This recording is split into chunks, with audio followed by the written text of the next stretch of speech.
Welcome to the Great Detectives of Old Time Radio. From Boise, Idaho, this is your host, Adam Graham. If you have a comment, email it to me, box13@greatdetectives.net. Follow us on Twitter at Radio Detectives and become one of our friends on Facebook, facebook.com/Radio Detectives. As you're making your travel plans, remember JohnnyDollarAir.com. JohnnyDollarAir.com is a Priceline affiliate, so you can get all the benefits of going through Priceline, such as being able to name your own price on hotels, rental cars, airline tickets, and even more. Plus, part of the purchase price goes to support the Great Detectives of Old Time Radio at no additional cost to you. So when making your travel plans, remember check JohnnyDollarAir.com first. Well, now it's time for today's episode of yours truly, Johnny Dollar. The original air date, March the 13th, 1960, and this one is The Deep Down Matter.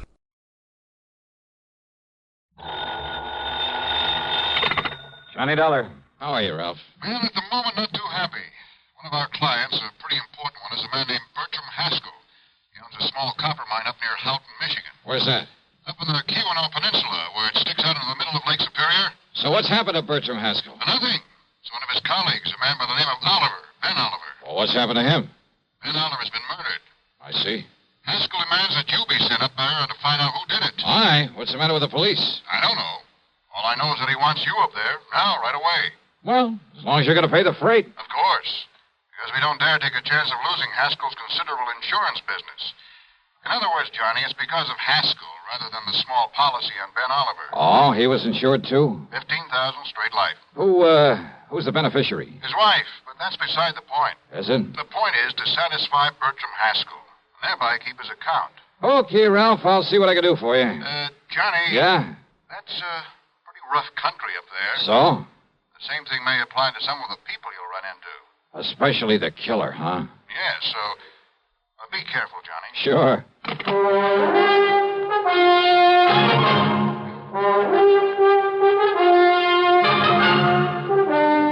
CBS Radio brings you Bob Bailey in the exciting adventures of the man with the action-packed expense account, America's fabulous freelance insurance investigator. Yours truly, Johnny Dollar.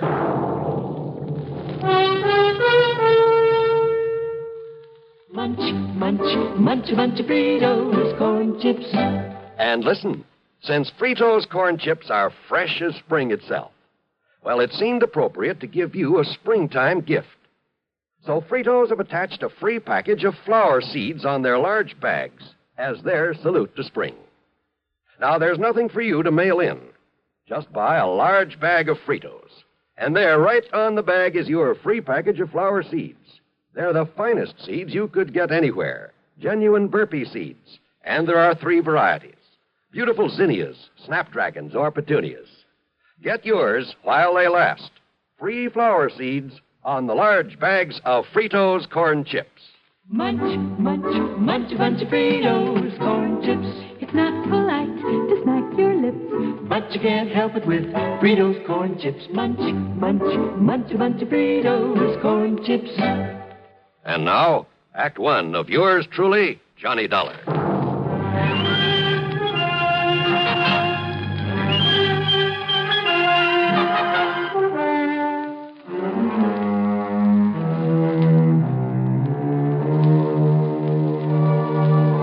Expense account submitted by Special Investigator Johnny Dollar to the Continental Insurance Company, Chicago office. The following is an account of expenses incurred during my investigation of the Deep Down Matter.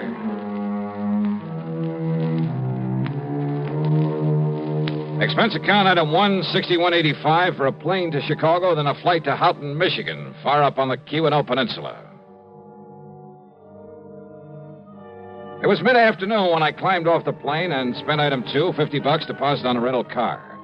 I got a highway map and directions to the Haskell mine, then headed north on Route 41.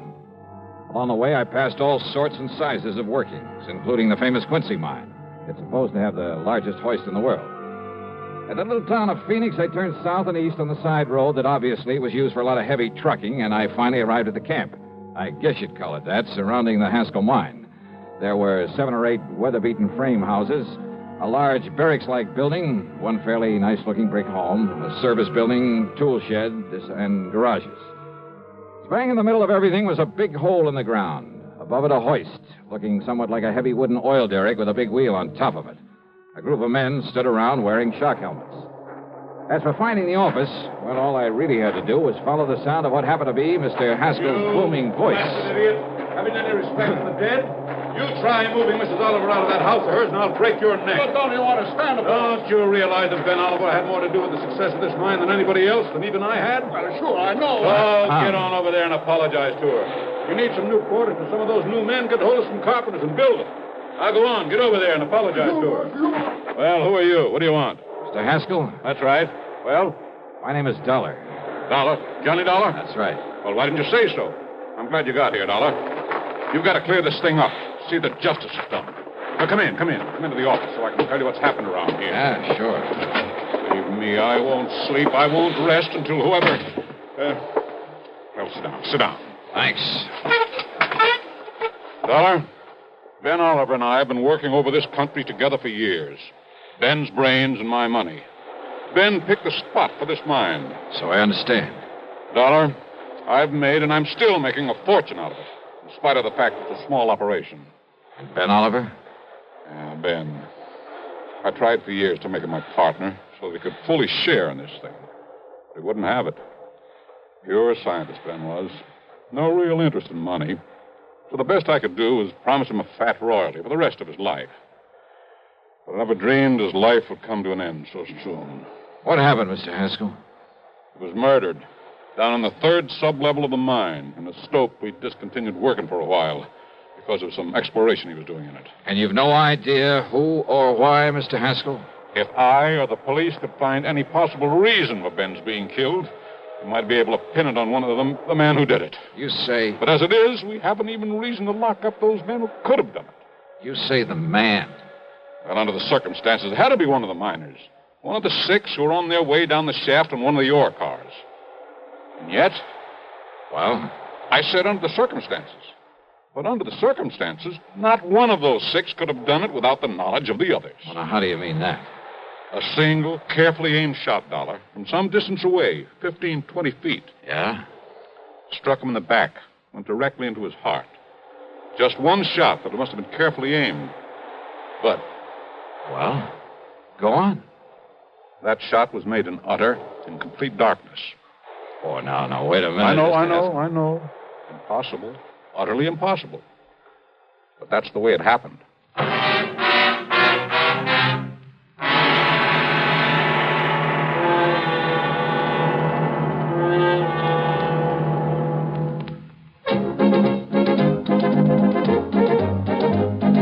Winston tastes good like a cigarette should. Winston tastes good like a cigarette should. Winston gives you real flavorful, rich tobacco flavor. Winston's easy drawing too. The flavor comes right through to you.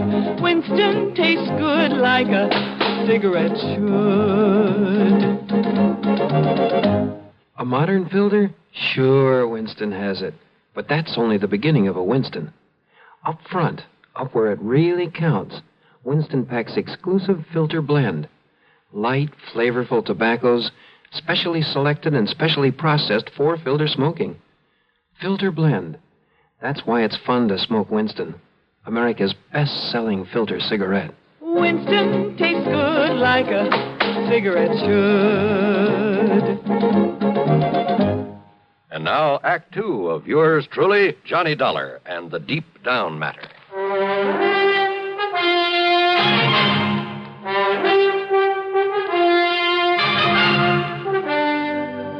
Look here, Dollar, on the wall, a diagram of the mine. You, better explain that in one-syllable words, Mr. Haskell. I'm afraid I don't know very much about a copper mine. Well, here's the main shaft where it goes down into the ground at a slight angle. It goes down along one side for the most part, one side of the main ore body. That's under that big hoist I saw outside. That's right, yes. The hoist, by means of a continuously running cable, works the ore cars up and down. Like buckets on a conveyor belt. Only they're detachable from the cable in order to fill them at the various levels, then bring them up and dump them at the surface. Now, just exactly where was Ben Oliver killed? 321 feet below the surface, on the third sub-level, in what you might call a big room or cave down there. And remember, Dollar, Ben was shot in the dark. No lights down there? Ordinarily, yes. Plenty of them, all over. You better tell me exactly what happened, Mr. Haskell. Oh, better still. I'll take you down there, let you see things for yourself. And you'll see why it was quite impossible. Yeah, we'll see. The last shift has just come out of the mine, so we'll have it to ourselves. Whatever you say. You'll say you'd better wear one of these shock helmets and these gloves. Okay. And keep your top coat on. You'll find it cold down there. Right.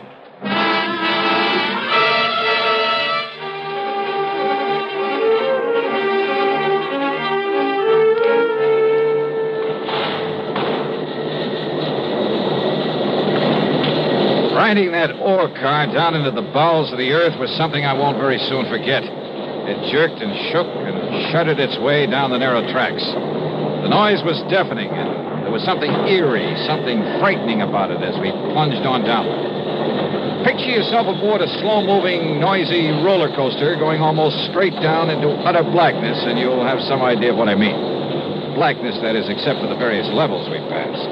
All of them were strung with glaring electric lights, and I could see great caves, I believe you call them stopes, where the miners had cut away the ore. Here we are, Dollar, the third sub-level. There it is, Dollar. Stope where Ben was killed. This big cavern in front of us? Yeah. He was apparently chipping away some samples of rock there at the side with his back to this shaft. Well, now, wait. You said it was dark in here when it happened. But there's enough light in here now. Ben was checking some of this ore for uranium. Uranium? In this country? We've kept it a secret. That is the possibility of it. I see. Well, go on. Well, he sent a message up to me asking me to get his scintillator, a Geiger counter, and so on. I picked them up at his home and brought them down here with the men, the 6 men I mentioned. And? As we reached this level, as I was about to disengage the car from the cable, the lights here suddenly went out. I stopped the car in its noisy fashion, and then, after a minute or so, one of the men struck a match. Dollar, do you see this light switch? We found somebody pulled it. One of the men aboard the ore car. It had to be. Anyhow, I turned it on. We had light again. And there at the side, 15 or 20 feet away from us, lay the body of Ben Oliver. Did you hear the shot?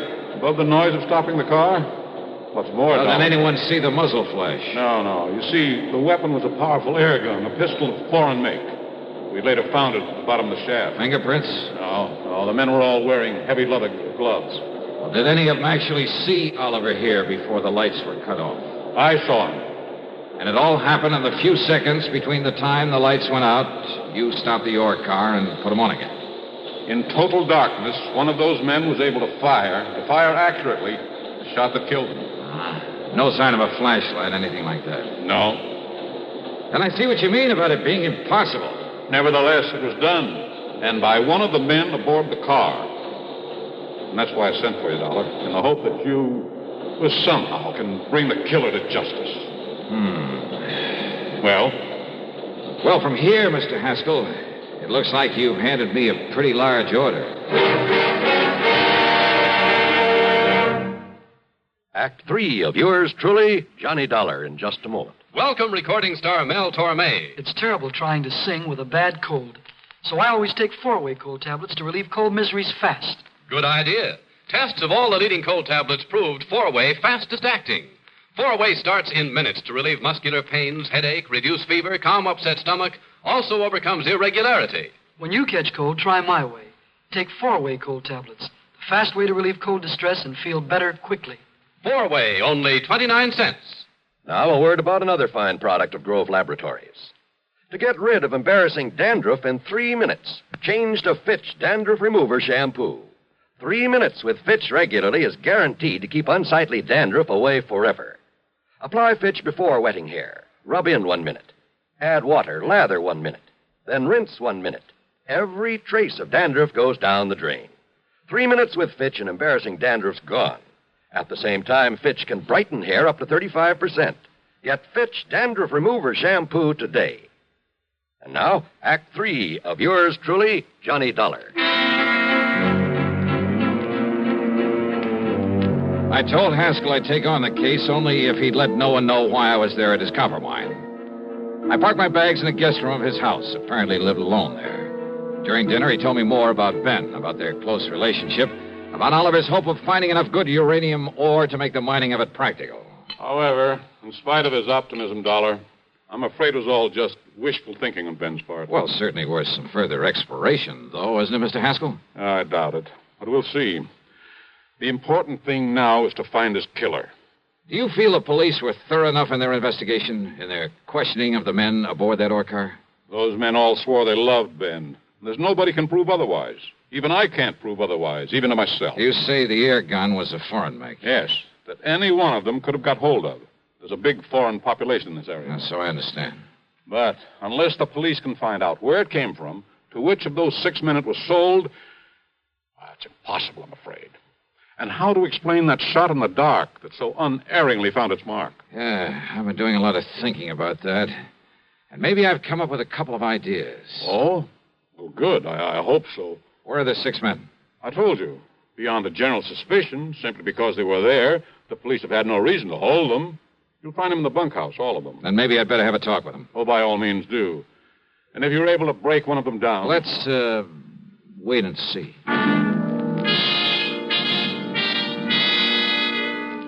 Yeah, I did have a couple of ideas about that impossible murder. I questioned the men without telling them my real status in the case. But more important, I talked to Ben Oliver's wife. A quiet, gentle little woman. All in all, I felt she was taking the whole thing very well. Yes. Bertram Haskell was always very good to Ben in his rather domineering way. But why do you ask?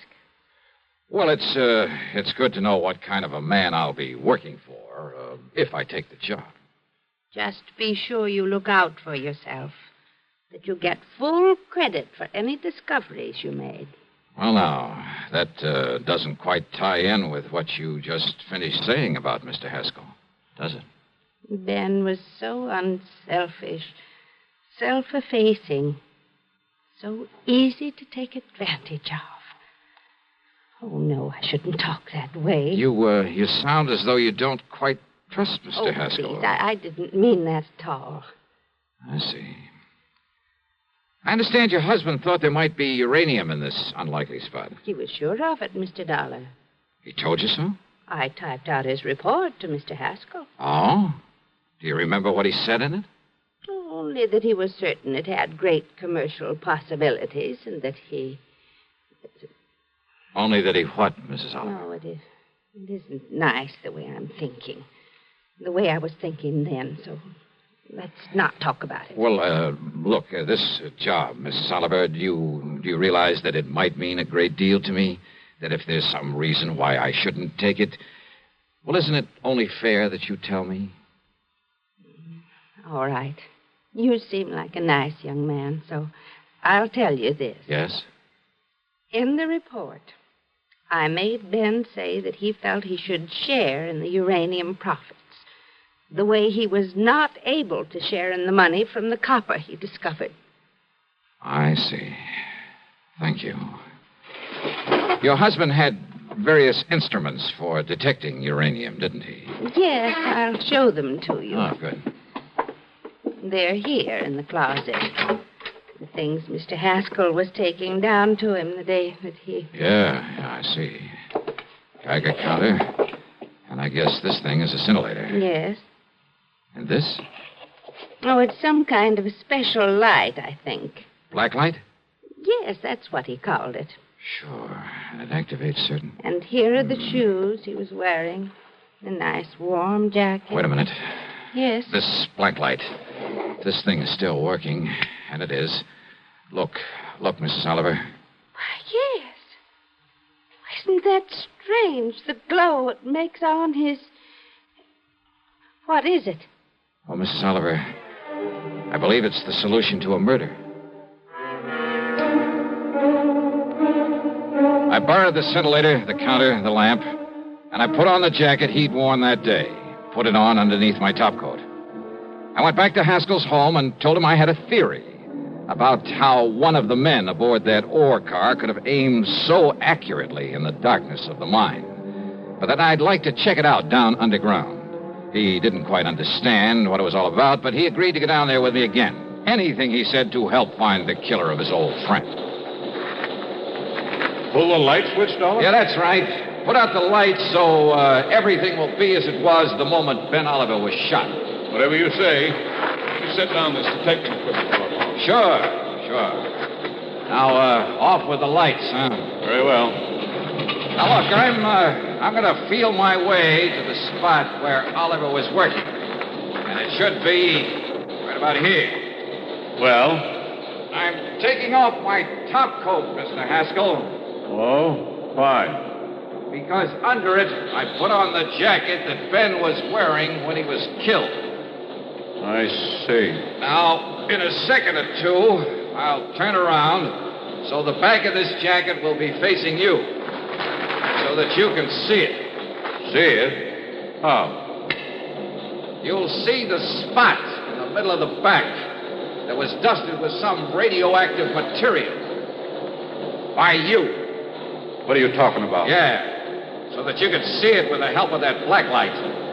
And I'm sure you have it in your hand by now. Have you turned it on, Haskell? Yes, it's on. And I'm sure you can see the target on the back of this coat. The same as you could see it in the dark the day Ben Oliver was killed. Can't you? Can't you, Haskell? Yes. A perfect target for you. That's right. Dollar.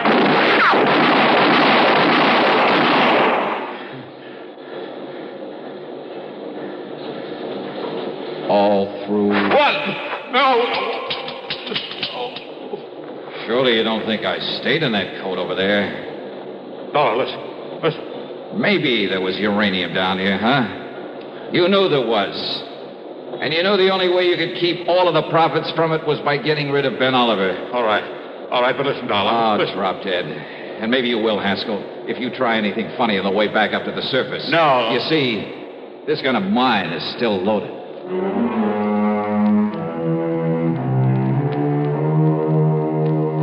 An almost perfect crime. And he was so sure of it, he'd called me in to back up his story of loyalty to Ben Oliver, so that no one would ever question his taking over the uranium Ben had found. Expense account total, including transportation back home, $131.50. Yours truly, Johnny Dollar.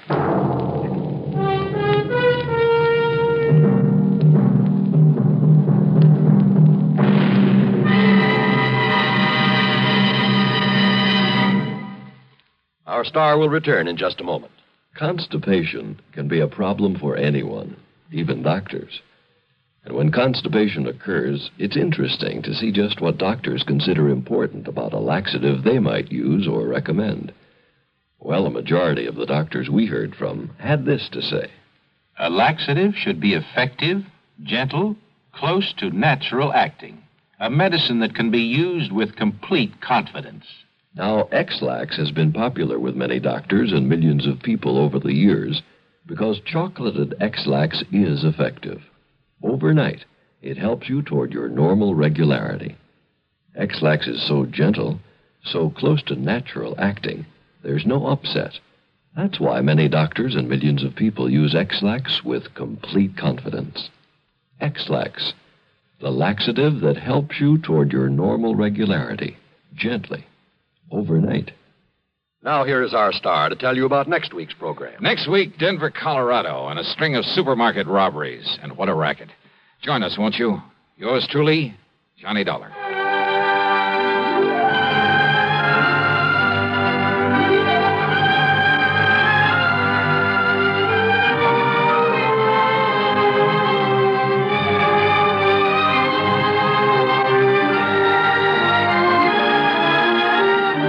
Yours truly, Johnny Dollar, starring Bob Bailey, originates in Hollywood and is written, produced, and directed by Jack Johnstone.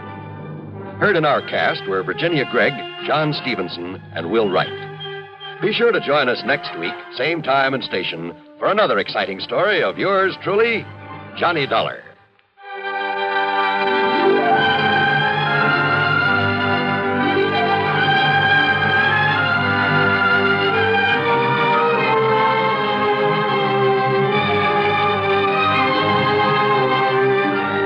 This is John Wall speaking.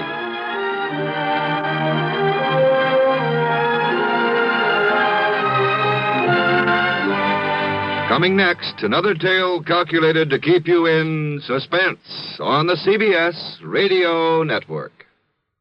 Let's take a walk around the block. A wonderful idea. An old-fashioned walk, arm in arm with your sweetie.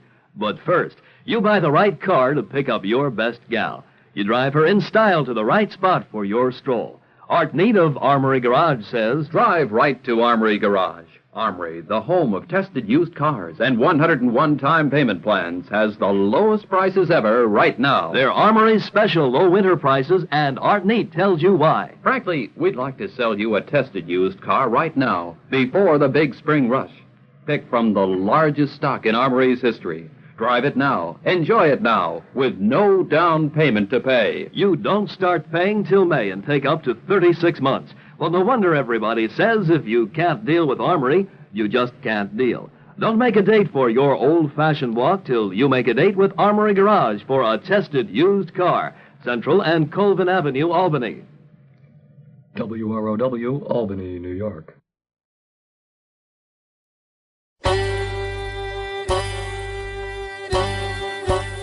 Hi, this is Andrew from OTRWesterns.com. I wanted to invite you to come take a look at our site where we put out podcasts of old-time radio westerns. Check us out at OTRWesterns.com. You're listening to The Great Detectives of Old-Time Radio with Adam Graham. Now let's get back into the show.